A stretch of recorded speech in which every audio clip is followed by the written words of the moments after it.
कई लोग मैंने देखा वो एकादशी के दिन अन्न का त्याग रखते हैं। एकादशी करने वाले भी बड़े बहुत प्रकार के होते हैं। एक होते हैं वो अन्न नहीं खाते, एक होते हैं वो अन्न भी नहीं खाते और मौन भी रहते हैं,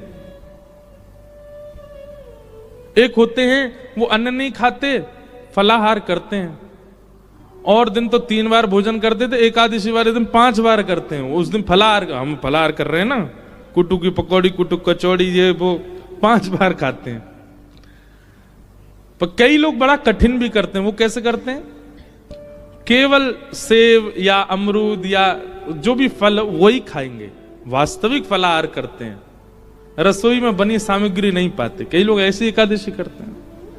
और कई लोग फल भी नहीं खाते, जल भी नहीं पीते, निर्जला एकादशी करते, पूरे दिन कुछ नहीं पाते। अब लोगों को लगता है राम राम कितनी पीड़ा, पर जो करता है ना उसको उसमें सुख मिलता है। और क्षमा कीजिए, अगर ये एकादशी जो लोग करते हैं उन लोगों को भार जैसा लगता है, कब आएगी द्वादशी, कब निकले फिरते खामे रोटी, मत किया कीजिए आप। ये कोई जबरदस्ती नहीं है, ठाकुर जी कोई कह नहीं रहे आपसे करो। जब तक ऐसी तत्परता चित्त में ना हो कि आप उसको सौभाग्य मान करके नहीं कर रहे हो, तब तक मत कीजिए व्रत। आपको सौभाग्य लगना चाहिए। एक नियम को जब व्यक्ति तत्परता से करता है तो ठाकुर जी ऐसा देते हैं उसको।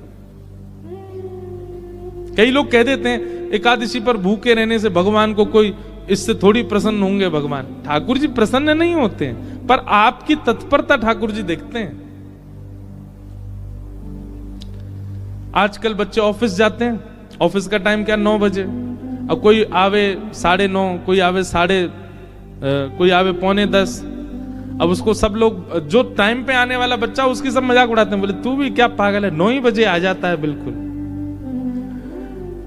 अरे सैलरी ले रहे हैं, मेहनत करनी है, ठीक है, टाइमली, ठीक है, थोड़ा आधा पौना घंटा ऊपर नीचे चलेगा, लेकिन वो बालक कहता नहीं, ये मेरी तत्परता, मैं 9 बजे ही आऊंगा।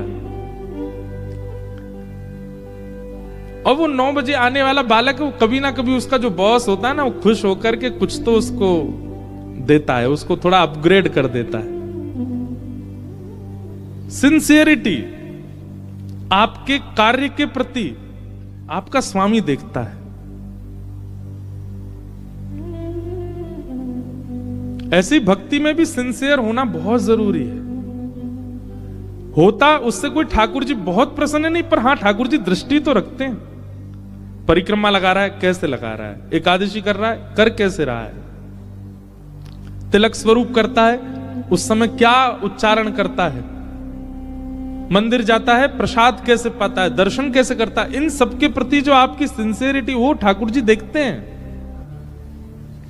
डाकोर जी का नाम सुना? डाकोर जी यहीं गुजरात में अहमदाबाद के पास में श्री डाकोर जी रणछोड़ राय भगवान का मंदिर है। वहां एक परम वैष्णव भक्त हुए, उनका नाम था रामदास बोढ़ाना। रामदास बोढ़ाना हर एकादशी आते थे द्वारिका, और उनका नियम क्या था? रात भर जागरण। एक तो पैदल चल करके आते थे डाकोर जी से अहमदाबाद के पास। आज भी यहां से बाय रोड जाओगे तो आपको 5 से 6 घंटे लगेंगे। उस काल में रामदास बोढ़ाना पैदल चल के आते थे, कितने दिन लगते थे उनको। और ऐसी तिथि पर आते थे कि 10वीं को यहां पहुंच जाते और गोमती सागर में स्नान करते। गोमती सागर में स्नान करने के बाद किसी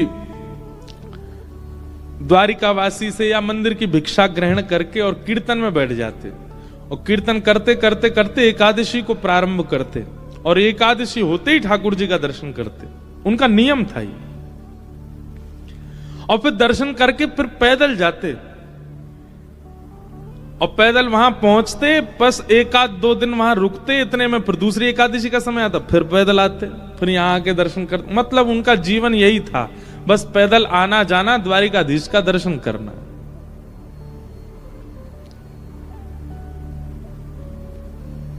अच्छा, कई बार ऐसा होता है बंधुओं कि किसी वैष्णव भक्त के नियम को देख करके हमको लगता है यार ये इतना कठिन कैसे कर रहा है, पर नहीं। जब तत्परता और उत्साह अधिक मात्रा में किसी वस्तु की प्राप्ति का होता है तो फिर पीड़ा नहीं होती।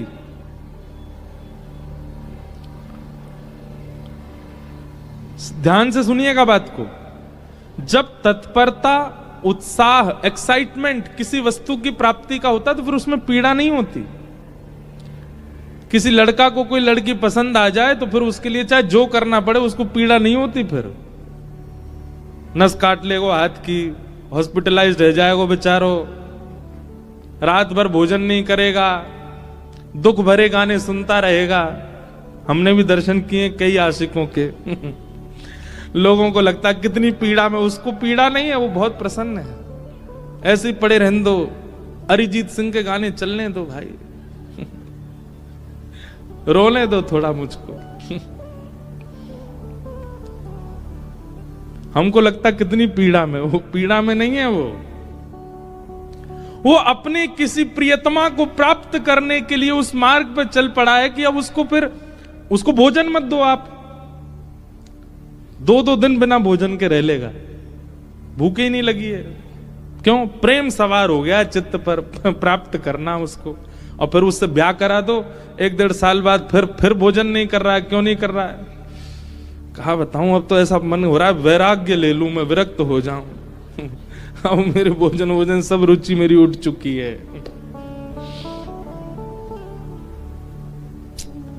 पर यही अंतर है, संसार की किसी वस्तु की प्राप्ति में भी आप तत्परता दिखाते हैं, पर उस वस्तु की प्राप्ति के बाद कहीं ना कहीं आपकी जो तत्परता पहले थी ना वो घट जाती है। पर वही भगवत मिलन की तत्परता जब होती है ना, तो मिलन के बाद भी तत्परता बनी रहती है।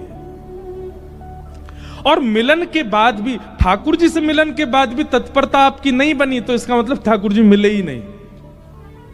यहां तत्परता कभी समाप्त तो नहीं होती। संसार में और ठाकुर जी में यही अंतर है, यहां तत्परता अखंड रहती है और वहां खंड खंड खंड हो जाती है। और वस्तु की प्राप्ति में जो तत्परता, उसमें फिर कष्ट पीड़ा का अनुभव नहीं होता, फिर तो अच्छा लगता है। तो रामदास बोढ़ाना जी इतना पैदल चलते थे, 10-10, 12-12 दिन लगा करके द्वारिका आते थे।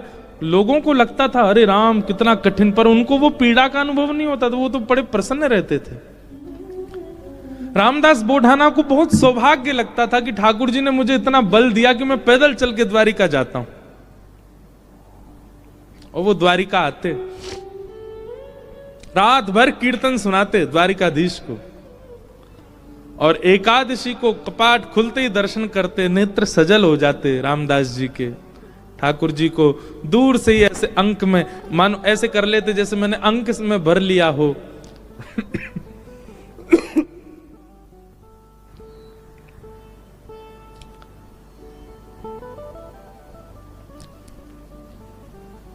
ठाकुर जी दया आ गई एक दिन, और रामदास बोढ़ाना से ठाकुर जी बात करने लगे। उनके स्वप्न में या उनके चिंतन में ठाकुर जी प्रकट हो गए और द्वारिकाधीश बोले, ए रामदास तुम इतना परिश्रम करके मत आया करो। रामदास बोढ़ाना बोले, मुझे तो बहुत अच्छा लगता है, आपको क्यों पीड़ा हो रही? बोले, तुमको अच्छा लगता पर मुझे लग रहा है कि तुमको पीड़ा होती है, और उस पीड़ा से मुझे पीड़ा होती है। भक्त भक्ति भगवंत गुरु चतुर नाम बपु एक। जब व्यक्ति भक्ति करते करते करते करते करते करते उसकी चरम स्थिति में आ जाता है ना, तो फिर उसको मिलने वाली पीड़ा ठाकुर जी को भी अनुभव होने लगती है, उसको मिलने वाला सुख ठाकुर जी को भी अनुभव होने लगता है, उसको मिलने वाला प्रसाद ठाकुर जी पा लेते हैं। संसार में केवल कहा जाता है,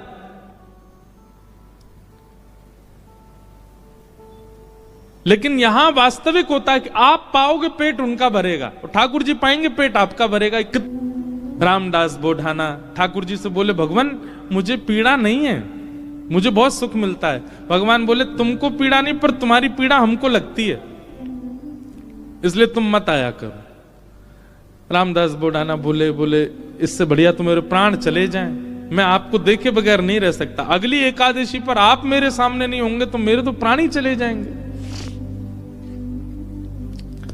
भगवान बोले काम करें? बोले क्या? हम तुम्हारे साथ चलें, तुम्हारे गांव, वहीं रह ले, तुम्हारे पास ही। एकादशी क्या तुम हर दिन हमको देख लिया करना। रामदास बोढ़ाना घुटनों पर बैठ गए, रोने लगे। बोले हे द्वारिकेश, ये कैसी आज्ञा कर रहे हैं आप? ये असंभव है। बहुत दीनहीन गरीब व्यक्ति हूं, मेरे घर में खप्पर भी नहीं है, कहां रखूंगा, कहां बैठाऊंगा? और ये तो आप बस बोल रहे हो ऐसे प्रेम, बस ये हो नहीं सकता। ठाकुर जी ने तुरंत अपनी पोटली दिखाई। बोले हमने पहली तैयारी कर रखी है, देखो अपनी पोटली बांध रखी है, इसमें सारी पीतांबरी धरी हमारी, मुकुट वुकुट ये सब टिपारा विपारा सब धर के चल रहे हैं हम। बढ़िया द्वारिका में हमारी बहुत अच्छी व्यवस्था हो रखी है, सब ले चलेंगे, तुमको कुछ नहीं करना पड़ेगा, इसी से हमारा श्रृंगार कर दिया करना। रामदास जी बोले आप सच बोल रहे हैं क्या? ठाकुर जी बोले हम सच बोल रहे हैं, हम चलें तुम्हारे साथ, वहीं रहेंगे तुम्हारे पास ही, रोज देख लिया करना।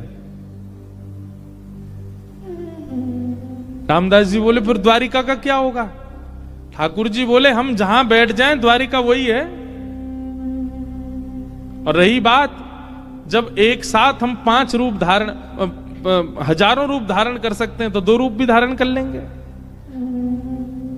आज तक तुमने एकादशी जिस रूप को देख करके की है, वो रूप तुम्हारे पास रहेगा, यहां एक दूसरा व्यवस्थित हो जाएगा। रामदास जी को पूरी तरह यह विश्वास हो गया कि ठाकुर जी मजाक नहीं कर रहे, ये सच बोल रहे हैं, ये चलेंगे मेरे संग। नियम का फल ये मिलता है। देखो रामदास को ठाकुर जी बोले अब तो तुम जाओ, अगली बार बैलगाड़ी लेके आना। कैसे लेके जाओगे हमको? बैलगाड़ी में तुम्हारी में चलेंगे। रामदास जी चले गए, बैलगाड़ी ढूंढी, कहीं बैलगाड़ी नहीं मिली, बूढ़े बूढ़े बैल मिले, छोटी सी टूटी फूटी सी बैलगाड़ी मिली। रामदास जी बैलगाड़ी लेके द्वारिका आ गए। द्वारिका आए, आज सब लोग बोले क्यों रे भाई रामदास, अब तो तुम बैलगाड़ी में आने लग गए। रामदास जी बोले अब वयोवृद्ध हो गए ना, तो अब चला हो नहीं पाता, तो बैलगाड़ी से आए। बोले बहुत अच्छा। रामदास जी आए, प्रसाद आदि गोमती सागर में स्नान किया, प्रसाद पाके रात में कीर्तन करने लगे। सब चले गए, रामदास जी कीर्तन कर रहे थे। अचानक से एक कपाट खुला ठाकुर जी का। अभी तक तो ठाकुर जी चिंतन में बात कर रहे थे रामदास से, पर रामदास जी ने नेत्र खोल करके देखा तो स्वयं द्वारिकाधीश अपनी एक भुजा में तो पोटली उठा रखी है और एक भुजा से किवाड़ खोल रहे हैं, और 2 भुजाओं से बढ़िया संग चक्र आदि सब समेट रखे हैं। ठाकुर जी ने मुकुट उकुट सब भर रखे हैं। और रामदास बोले कहां तेरी बैलगाड़ी, जल्दी बता चलें। जैसे कोई भागता है घर छोड़ के, ऐसे ठाकुर जी भाग रहे थे। आज भी मंदिर दर्शन करने जाओ आप तो द्वारिकाधीश जी की जब परिक्रमा करेंगे तो पीछे ही रामदास बोढ़ाना जहां से जिस खिड़की से ले गए ठाकुर जी को, वो खिड़की है अभी भी मंदिर में। ठाकुर जी निकल के बाहर आ गए। चलो, रामदास जी को तो विश्वास ही नहीं हो रहा है, स्वयं द्वारिकाधीश मेरे साथ जा रहे हैं। चतुर्भुज हैं, बढ़िया चल रहे हैं, पीतांबरी पहन की, चंदन की सुगंधी आ रही है, केसर जैसा पूरा माहौल आच्छादित हो गया उससे। ठाकुर जी जैसे ही गए, रामदास जी बोले भगवान टूटी फूटी बैलगाड़ी है, बैठ जाओ। ठाकुर जी ने जैसी बैलगाड़ी देखी, ए रामदास त्रिलोकी का भार लेकर के मैं इन पे बैठा, फिर तेरे बैल तो दब जाएंगे नीचे। भगवान अब क्या करें, यही व्यवस्था मिली थी। इतना सीधा, इतना भोला रामदास। ठाकुर जी बोले काम कर, तू बैठ, हम चलाते हैं बैलगाड़ी। रामदास जी बोले ऐसा मत करो नाथ, मैं ही चला दूंगा। नहीं नहीं, ये तो हमारे अभ्यास की वस्तु है। अर्जुन के खूब हमने रथ हांके हैं, बहुत दिनों बाद बैलगाड़ी मिली, चलो हांके थोड़ा इसको। और रामदास पीछे बैठे हैं और ठाकुर जी आगे पैर लटका के बैठे और बैलगाड़ी चला रहे हैं। ठाकुर जी के स्पर्श होते ही बैलगाड़ी तो बिल्कुल नवीन हो गई, बैल बिल्कुल युवान हो गए। यहां मंगला का समय हो रहा था, सूर्य उदय हो रहे थे धीरे धीरे। ठाकुर जी बोले रामदास इस सुबह होते ही सब पंडा पुजारी भागेंगे, ढूंढेंगे, देखेंगे मंदिर में तो मैं हूं नहीं, सब आ जाएंगे। ये हमको बीच रास्ता में ही पकड़ लेंगे। तभी थोड़ी दूर ही पहुंचे थे, वहां एक बाबरी थी, एक सरोवर था। ठाकुर जी ने कही तुम हमको नीचे छुपा दो ताकि कोई हमको ढूंढ ना पाए, क्योंकि ढूंढने वाले तो आएंगे और जब ढूंढ हार के चले जाएं, कुछ ना मिले, फिर हमको दोबारा लेके फिर चल देना आगे। रामदास जी मनी मन इतने प्रसन्न हो रहे हैं, बोले ठाकुर जी आपको क्या पड़ी है जाने की मेरे साथ? अरे मैं तो मना कर चुका हूं 5 बार कि ठाकुर जी आप यहीं रह लो, पर नहीं, उन्हीं की इच्छा है जाने की। जब मन ऐसा भटकता है ना ठाकुर जी में, तब ठाकुर जी ऐसा करते हैं, आपके मना करने पे भी चल देंगे आपके साथ। हमारे लाल जी, गिरधर लाल जी,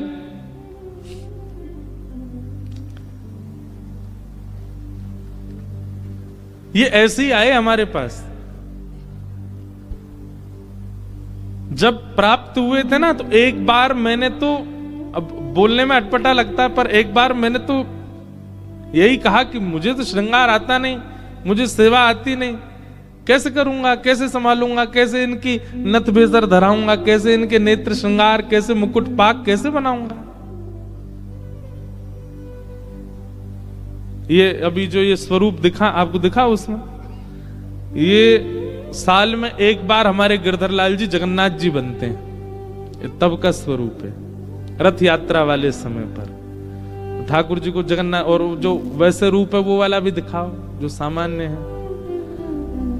सामान्य सबने देखे ही हैं, श्रीनाथ जी के रूप में हमारे लाल जी हैं, और नेक्स्ट से हैं, छोटे से, पर ये आए स्वयं, और ये स्वयं ही आते हैं, आप नहीं लेते हैं।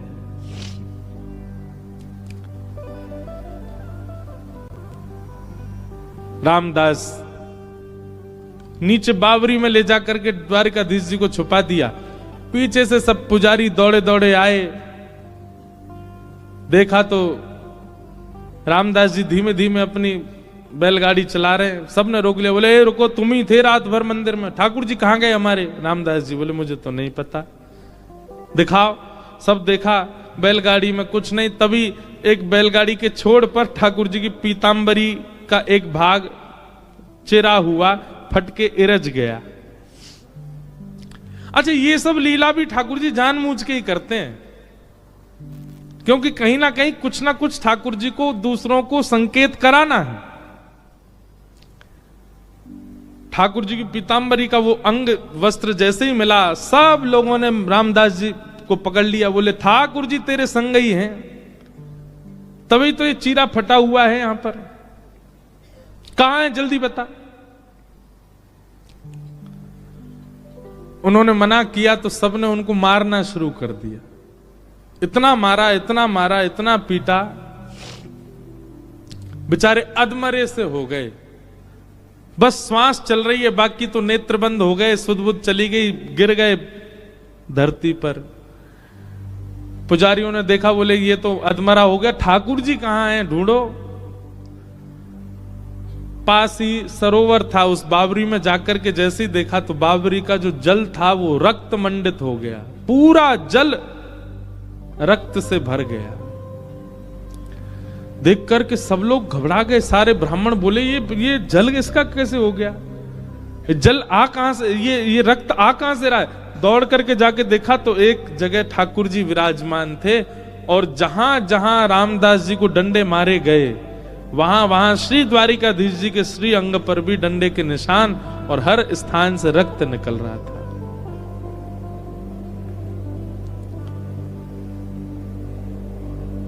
सब पुजारी जी चरणों में गिर गए, सब ब्राह्मण देवता बोले भगवान ये क्या हो गया? बोले ये क्या हो गया, मेरे भक्त को मारते हो, मेरी इतनी आराधना करी, मेरी इतनी सेवा करी, इतना अर्चन किया, उसके बाद भी ये नहीं समझ पाए कि मेरे भक्त और मुझ में कोई अंतर नहीं है। सब क्षमा याचना करने लगे। ठाकुर जी बोले अब कुछ नहीं होगा, अब तो हम रामदास के साथ ही जाएंगे और वहीं रहेंगे। और ठाकुर जी सब देखते रह गए, लेकिन रामदास जी के साथ में ऊपर आए ठाकुर जी और आकर के रामदास जी को जैसे हृदय से लगाया, सारे घाव ठीक हो गए और कहा ले चलो हमको। ठाकुर जी गए सीधे और डाकोर जी में जाकर के रामदास जी के यहाँ विराजमान हो गए और उनका नाम पड़ा रण छोड़ राय भगवान। बोलो रण छोड़ राय भगवान की। उनके यहाँ ठाकुर जी विराजे। सब ब्राह्मणों ने जाकर के निवेदन किया, भगवान से प्रार्थना की, बोले प्रभु आप द्वारिका छोड़ के यहां चले आए और द्वारिका का कैसे अब भरण पोषण होगा, इतने दर्शनार्थी आएंगे, सब होगा कैसे चलेगा। और सबसे बड़ी बात, ये सारे ब्राह्मण ये सब आपके द्वारा बसाए हुए हैं द्वारिका में, इन सब का जीवन भरण पोषण सब आपसे चलेगा और आप ही चले गए, अब हम कैसे अपने खाएं पिए, क्या करें, हमारा जीवन यापन कैसे होगा। ठाकुर जी बोले बस यही अंतर है, भक्त कभी भी ये नहीं पूछता कि मेरा जीवन यापन कैसे होगा, वो यही पूछता है कि आप कैसे मिलोगे। और आप लोगों को कहीं ना कहीं ये चिंता है कि आप लोगों का भरण पोषण कैसे होगा। तो एक काम करते हैं, हम अपने भार के समान आप सबको सोना दे देते हैं, उतना स्वर्ण ले जाओ, चलेगा। सब ब्राह्मण बोले ठाकुर जी भारी तो खूब है, इनके भार के समान सोना मिल जाएगा तो आनंद ही हो जाएगा। ठाकुर जी बोले वैसे ब्राह्मण देवता सब बोले चलेगा तो नहीं, लेकिन फिर भी अब आपकी इतना प्रेम है रामदास से तो आप तो रह लो यहीं पे, दे दीजिए, इतना सोना ही दे दीजिए हमको, और क्या करें। भगवान बोले लाओ तराजू लाओ। ब्राह्मणों ने सबने तराजू की व्यवस्था करी, बढ़िया सब। एक तरफ ठाकुर जी बैठ गए, ठाकुर जी बैठते ही रामदास, ए रामदास चलो लाओ, दूसरी तरफ सोना रखो, तोलो हमसे और हमारे बराबर का दो सब ब्राह्मणों को। रामदास जी बोले भगवान ये बात नहीं बनेगी, मैंने पहले ही मना किया था, मेरे यहाँ तो खप्पर ही नहीं है, घर में पानी आ जाता है, मेरे यहाँ कोई व्यवस्था नहीं है। आपने ये बात आपको पहले से पता थी, आपने फिर भी देखो अब सबके आगे मेरी नाक कटवा रहे हो आप। अरे कुछ व्यवस्था नहीं है मेरे पास, मेरे पास महीना भर में जो व्यवस्था होती उससे मैं द्वारिका आ जाता था, बस इतनी व्यवस्था थी, और इन ब्राह्मणों को कैसे दूं मैं।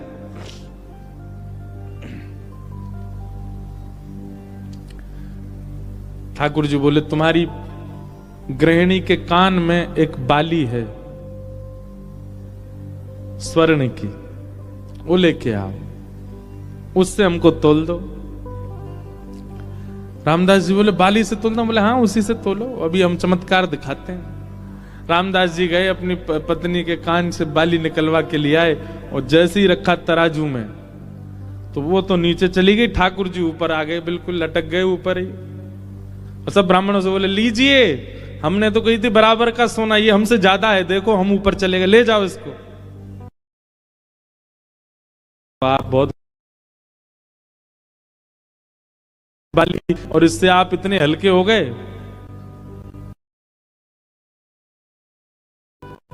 ऐसा मत करो भगवान। सबने हार मान ली ठाकुर जी के, करो गोमती सागर में स्नान करो, गंगा में स्नान करो, आप दुनिया भर की वस्तु मांगते हो, पर हर बार हमारी कही एक बात कहिएगा, पहली डुबकी लगाते यही मांगो, हमें सरल बना दीजिए।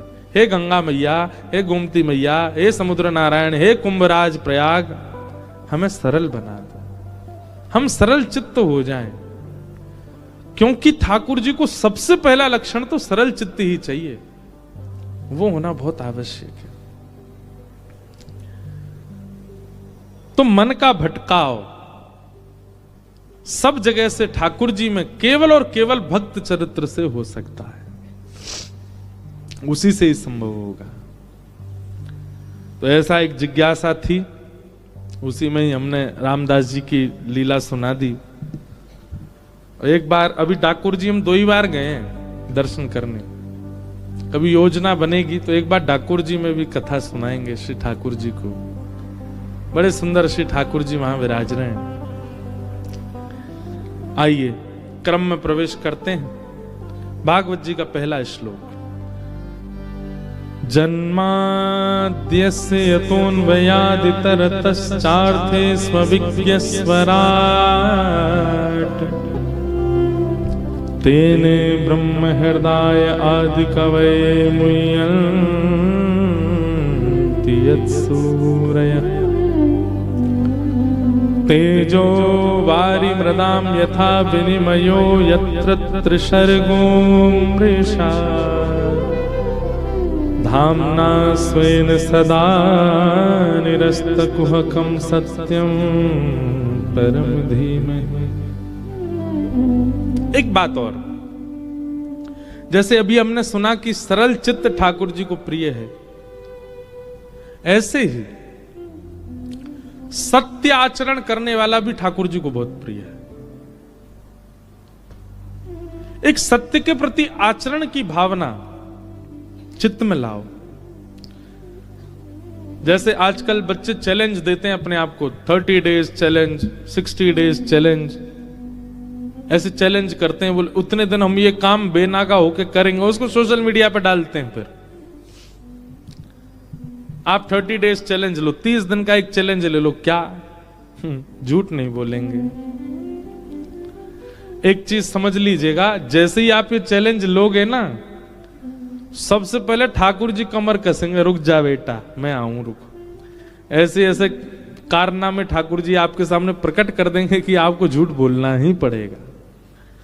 पर अगर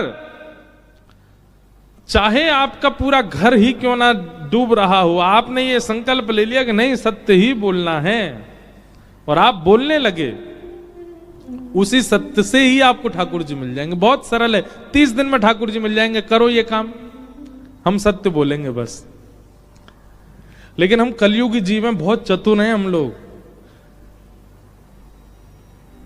हमारी चतुराई पता कैसी है? जिस दिन हमको लग रहा होगा कि आज सत्य बोलने से हमारा घर लुट जाएगा, हम उस दिन कह देंगे आज तो हमारा मौन है, हम बोलेंगे ही नहीं, चुप हैं। और बहुत बड़े बड़े लोग हैं, वो कहते यूं कहते हैं ठीक है 30 दिन का चैलेंज हम स्वीकार करते हैं, 30 दिन तक मौन ही रहेंगे, बोलेंगे ही नहीं, चुप। मैं तो किया भी एक अनुष्ठान मौन का, तभी से हमारा नियम है कथा के आने से पहले और कथा के जाने के बाद मौन रहते थोड़ी देर। हम लोग तो बड़े चतुर हैं। कई लोग तो चैलेंज एक्सेप्ट कर भी लेंगे, ठीक है महाराज जी 30 दिन का हमने किया, असत्य नहीं बोलना है ना, ले लो, मौन ही रहेंगे, झूठ क्या बोलना है, चुप रहेंगे बिल्कुल। पर आप ये 30 दिन के लिए धारण करके देखो कि हमें सत्य ही बोलना है।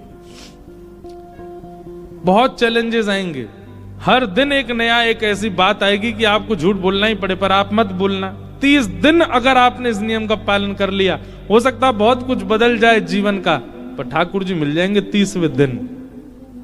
केवल सत्य में इतनी ताकत है, सत्यम परम धीमहि। साक्षात सत्य स्वरूप है ठाकुर जी। हम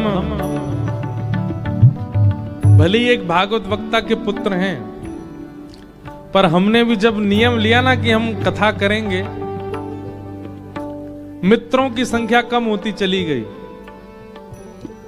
प्रियजनों की संख्या कम होती चली गई। कहां तक कहें, किसी को बुरा लगेगा इसलिए स्पष्ट तो नहीं बोलेंगे, पर परिवार में भी कई बच्चे, कोई चार्टर्ड अकाउंटेंट है, कोई डॉक्टर की तैयारी कर रहा है, कोई कुछ कर रहा है, वो लोग भी ऐसे देखते थे ये तो क्या कथा करेगा। आज वो सब आते हैं हमारी कथा में, सब बैठ करके कथा सुनते हैं। उस समय एक पीड़ा नहीं थी, बस ये था एक बच्चे को एक रहता है ना, मेरे भी मित्र हों, सब मेरे साथ भी रहें, सब मेरे को भी प्रेज करें। हमारे परिवार के कई बड़े लोग, दूर के रिश्तेदार, वो भी कभी व्यंग में कह देते थे, अरे बेटा पढ़ लिख लेते, यूनिवर्सिटी जाते, कॉलेज जाते, क्या किस चीज में लग गए। हमें ये लगता मैंने ये पढ़ाई नहीं है क्या? 6-6, 7-7 घंटे गुरुदेव पढ़ाते हैं, एक श्लोक शुद्ध नहीं बोल सकते आप, उन श्लोकों को बोलना सिखाते हैं, ये अध्ययन नहीं है। आज यूनिवर्सिटी कॉलेज के बच्चे कथाओं में आते हैं और जो समाधान उनको वहां नहीं मिल पाया वो कथा से लेकर के जाते हैं और अपना जीवन संभालते हैं।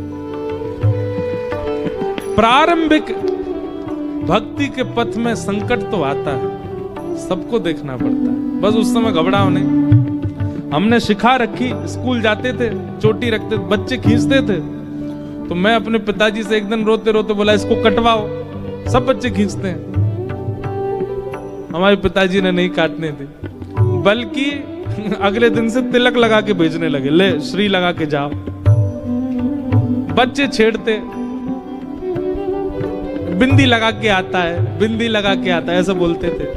मुझे याद है बहुत पीड़ा होती थी, लेकिन उसको छोड़ा नहीं, करते रहे करते रहे करते रहे करते रहे। कोई अभिमानवश नहीं बोल रहा हूं, आपका आपके बच्चों का विश्वास बढ़े इसलिए बोल रहा हूं। अपने स्कूल में चीफ गेस्ट बन के जाते हैं अब हम अपने स्कूल के कार्यक्रमों में। मैंने कहा ये वही स्कूल है जहां बच्चे चोटी भी खींचे, जहां पे, जबकि हमारे स्कूल ने हमको बहुत कुछ दिया, पर सब ये भाव तो सब बच्चे कुछ ना कुछ अनुभव करते हैं। आज वही परिवार के लोग कथा में बैठते हैं तो नेत्रों से आंसू झरने लगते हैं। हमारो लाला ऐसी कथा करे, हमारो लाला ठाकुर जी के समीप ले जा रहे है। मैंने कहा आप तो कह रहे थे कि यूनिवर्सिटी जाओ, इस सब में क्या रखा, पंडिताई क्या करोगे। तो ये चीज तो अनुभव की है कि भक्ति के पथ में प्रारंभिक समय में बहुत कठिनाइयां देखनी पड़ी। हमने शायद इतनी नहीं देखी होंगी, पर फिर भी बहुत देखी। लेकिन पग बढ़ा हो न जाए अंधेरा, पग बढ़ा हो न जाए अंधेरा। ओ प्रेम नगर की डगर है कठिन रे, बटो बसेरा, पग बढ़ा हो न जाए अंधेरा, पग बढ़ा हो न जाए। बहुत अच्छी बात क्या, मन का रतन रख जतन से अनाड़ी, मन का रतन रख जतन से अनाड़ी, मन का रतन रख जतन से अनाड़ी, मन का रतन रख जतन से। क्यों? यहाँ के चोरों की बस्ती है भारी, यहाँ के चोरों की बस्ती है भारी। मन के चोर हैं सब, पूरी दुनिया केवल किस लिए? आपके मन को चुराने के लिए बैठी है।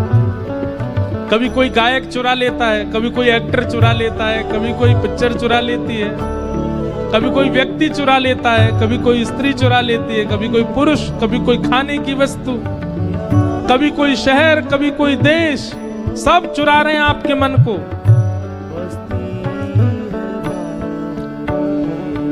ज्ञानी लुटे गुमानी, यहाँ पल में लुट जाए लाखों का डेरा, पग बढ़ा हो न जाए अंधेरा, पग बढ़ा हो न जाए अंधेरा। संसार में सब चोर हैं, ध्यान पूर्वक सुनिएगा, चोर सब है संसार में। कभी कोई चुरा रहा है, कभी कोई चुरा रहा है, पर भैया वास्तविक में चोराग्र कन्या है द्वारिकाधीश। ये कथा किस लिए हो रही है भाई? चित्त को चुराया तो सब जगह जा रहा है, पर चित्त को वो चुराए जो चोरों का भी स्वामी है। ऐसा चित्त बन जाए कि वो चुराए उसको, और वो तभी चुराएंगे जब ठाकुर जी का एक स्वरूप है, पहले से चोरी हुई वस्तु को नहीं चुराते, नई चाहिए उनको। लेकिन हमारा मन तो बहुतों ने चुरा रखा। मुंबई के गेटवे ऑफ इंडिया ने चुरा रखा कई लोगों का मन। भेलपुरी ने चुरा रखा मन, बड़ा पाव ने चुरा रखा मन। गुजरात की क्या बनती है वो फेफड़ा, फाफड़ा फेफड़ा नहीं फाफड़ा, फाफड़ा। और हिंदू आगे नहीं बताऊंगा, और भी 2-3 आ गए थे याद। उसने चुरा, कई लोगों को सुबह सुबह उठते ही वही चाहिए। क्यों? मन चुरा रखा है। पर भैया इतनी जगह मन जब चोरी हो चुका हो तो ठाकुर जी की दृष्टि नहीं पड़ती। इसलिए हम मंदिर में जाते हैं, हमको ठाकुर जी ऐसे ही दिखते हैं, ना हिलते ना डुलते, ना नैन मटकाते, ना सिर झुकाते। क्यों? ठाकुर जी को इंटरेस्ट ही नहीं है आपके मन में। क्यों? पहले से ही चोरी करवा रखा है आपने। कथा में आओ, गुरुजनों के पास जाओ, गुरुजन क्या करेंगे? सारे चोरों से जहां जहां आपका मन चोरी हो गया सब जगह से छीन लाएंगे, सब जगह से लेकर के आएंगे, और जो जो आपकी चोरी हुई है हृदय की वो सब वापस ला करके आपको दी जाएगी और कहेंगे अब जाओ। और फिर उसके बाद जब जाओगे तो जैसे मीराबाई को चतुर्भुज ठाकुर जी थोड़ी पे हाथ धरे दिखे द्वारिकाधीश, जैसे रामदास बोढ़ाना को ठाकुर जी अपनी पोटली उठा के कमर पर टांगते भय चलते भय दिखाई दिए, वैसे दिखने लग जाएंगे। ये कथा किसके लिए है? जहां जहां चोरी हो रखा है सब जगह से इकट्ठा करो, लाओ अपने पास और प्रस्तुत कर दो, वो चोरी करें इस चित्त की। ज्ञानी लुटे गुमानी यहाँ पल में, लुट जाए लाखों तेरा भगवान हो न जाए अंधेरा, भगवान हो न जाए अंधेरा। ओ प्रेम नगर है कठिन ही न करना,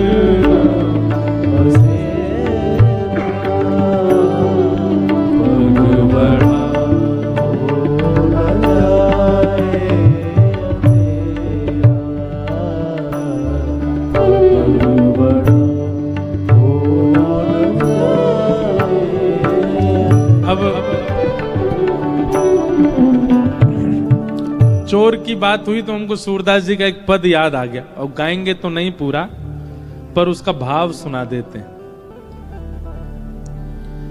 देखें तो सब चोर जगत में, देखें तो सब चोर। गाओ, ऐसे दोहरा दो। देखो तो सब चोर जगत में, देखो तो सब चोर। कैसे? राज के चोर हैं राजा रानी, राज के चोर हैं राजा रानी। और कान पकड़ के क्षमा मांगते हैं अगर किसी के भाव का नाम यहाँ आ जाए तो, पर ये सूरदास जी की वाणी है। ये सूरदास जी ने पद पता कब लिखा? जब सब ठाकुर जी को चोर बोलने लगे। सूरदास जी बोले अच्छा, हमारे ठाकुर जी के पीछे हाथ धो के पड़ गए हो, वो चोर हैं, वो चोर अग्रगण्य है, ऐसे कौन चोर नहीं है ये बताओ। देखो तो सब चोर जगत में, देखो तो सब चोर। राज के चोर हैं राजा रानी, राज के चोर हैं राजा रानी। और शहर चोर व्यापारी,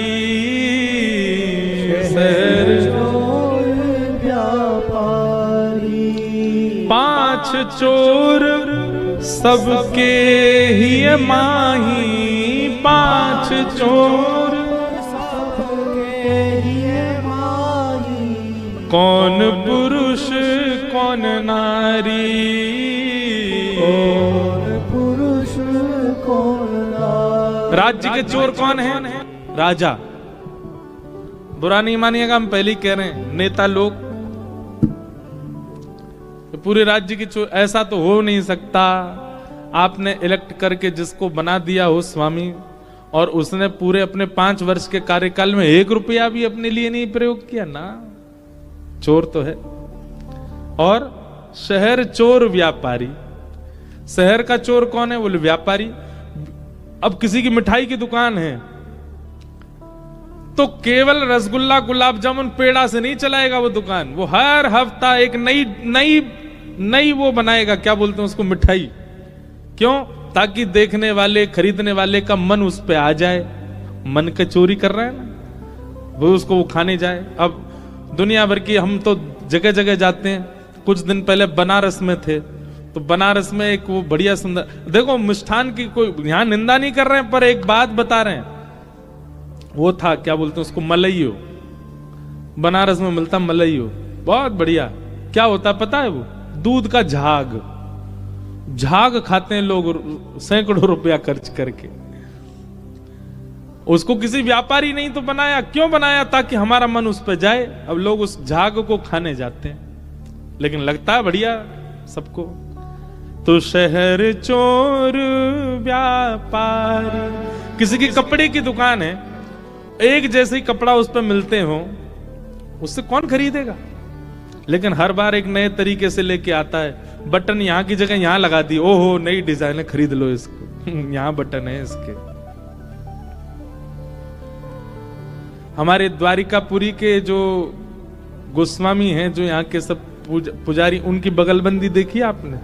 हमारी बगलबंदी देखो, इसमें एक बंदी यहाँ है, एक यहाँ है बांधने का, एक भीतर है, दोनों तरफ। यहाँ के जो है वो केवल यहीं होती है, वो खुली है।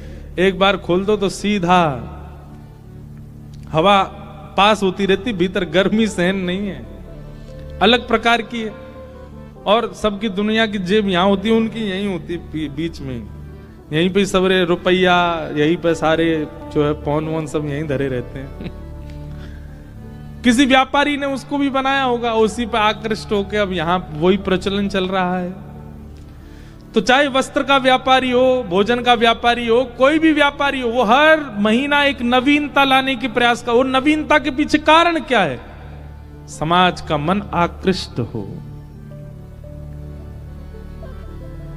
एक बहुत अच्छी बात बताऊं, अभी पूज्य राधा कृष्ण महाराज जी कथा में था, मैं अपने उत्सव और इस कथा के बीच में एक दिन जालना गया। उन्होंने बहुत अच्छी एक बात कही,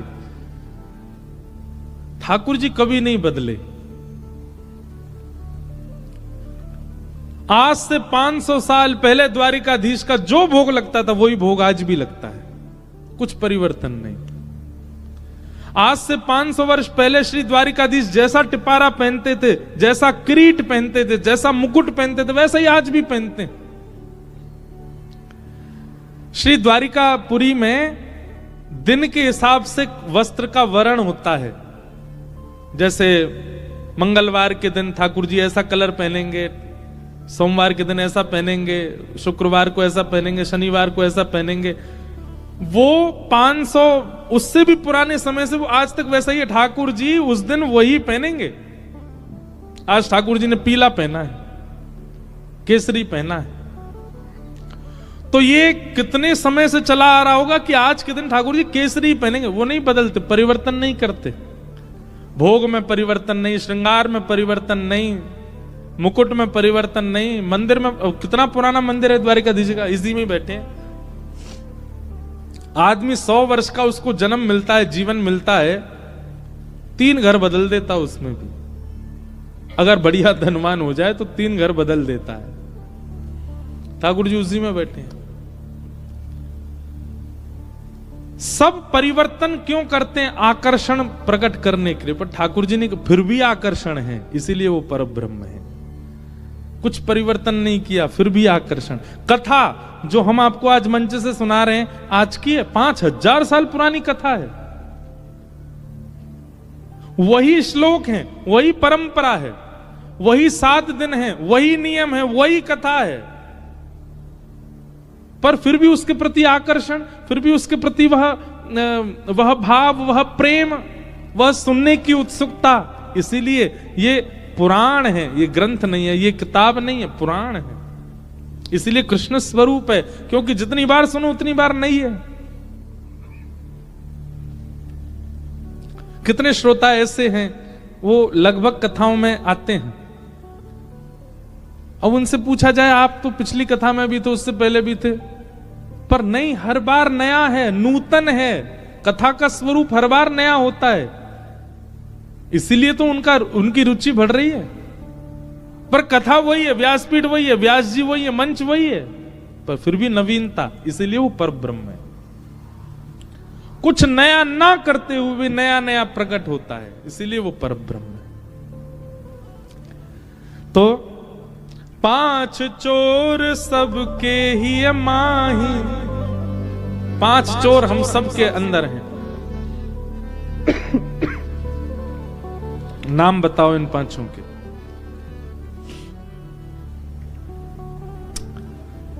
हाँ, वाह वाह, ताली बजाओ इनके लिए। मुझे पहले लगा कि कोई 5 इंद्रियों के नाम बोलेगा, नहीं, 5 इंद्रियां नहीं, 5 रस तत्व, तन मात्रा, शब्द, स्पर्श, रूप, रस और गंध, ये 5 चोर सबके अंदर है। अरे कहां तक कहें, जिनके नेत्र नहीं है ना, उनके अंदर भी देखने की लालसा है। अगर आप इंद्रिय का नाम लेते तो कई लोगों के पास श्रवण इंद्रिय नहीं होती, पर उनकी सुनने की इच्छा तो होती है ना। कई लोगों के पास नेत्र नहीं होते, पर देखने की इच्छा होती। कई लोगों की नाक परमहंस होती है। परमहंस नाक वालों को जानते हो आप? उनको ना तो दुर्गंध पता चलती, ना सुगंध पता चलती। जब सब नाक बंद करते तो वो भी कर लेते, हाँ हमें भी आ रही है। एक पंडित जी हमारे साथ भी ऐसे ही हैं, यहां नहीं आए हैं, वो परमहंस हैं, उनको कभी दुर्गंध का अनुभव नहीं होता। कभी कभी बहुत जोर की दुर्गंध होती है तो वो कहते हैं महाराज जी आज तो सच में दुर्गंध बहुत तेज है। मैंने कहा क्यों? क्योंकि सामान्य दुर्गंध तो मुझे पता नहीं चलती, मुझे पता लग रही है, इसका मतलब दुर्गंध बहुत ज्यादा है। परमहंस होते। तो 5 चोर हमारे अंदर के कौन है? 5 तन्मात्रा, शब्द, स्पर्श, रूप, रस और गंध। 5 चोर सबके ही माही। हम सब पूरी दुनिया में अगर कहीं भी कोई गलत काम कर रहे हैं तो इन 5 की वजह से ही कर रहे होंगे। या तो कोई रूप के लिए कर रहा है, या कोई रस के लिए कर रहा है, या कोई स्पर्श के लिए कर रहा है, कोई गंध के लिए कर रहा है। कौन पुरुष कौन नारी, कोई पुरुष नारी में भेद नहीं रहता है, 5 सबके भीतर है। और ये तो रही संसार की बात। सूरदास जी अगली पंक्ति में क्या कहते हैं? ब्रह्मा चोर आए वृंदावन, बालक बच्छ चुराए। ब्रह्मा जी ने क्या किया? वृंदावन आकर के ठाकुर जी के ग्वाल बालों का हरण कर लिया। लो हैं तो ब्रह्मा, और क्या कर रहे हैं? चोरी। बालक बछड़ों की चोरी कर ली, कथा सबने सुनी है। ठाकुर जी के ग्वाल बाल चुरा लिए ब्रह्मा जी ने। इंद्र चोर पृथु का है चोर्यो, बहु पाखंड बनाए। पृथु महाराज ने, भागवत जी में कथा आती है, अश्वमेध यज्ञ किए और उनके 100वां यज्ञ जैसे ही होने वाला होता, इंद्र उनका अश्व चोरी करके भाग जाता। वैसे तो है इंद्र, चोरी करने में लज्जा नहीं हुई। अब देखो अगली पंक्ति कैसी कह रहे हैं? शंकर चोर, शिव जी भी चोर हैं। भैया ने गूंज मत करे, शंकर जी चोर हैं। जिसका कार्य है वही संभालें कृपा करके। क्या बता रहा था मैं? हाँ, शंकर जी चोर हैं। क्यों चोर हैं? शंकर चोर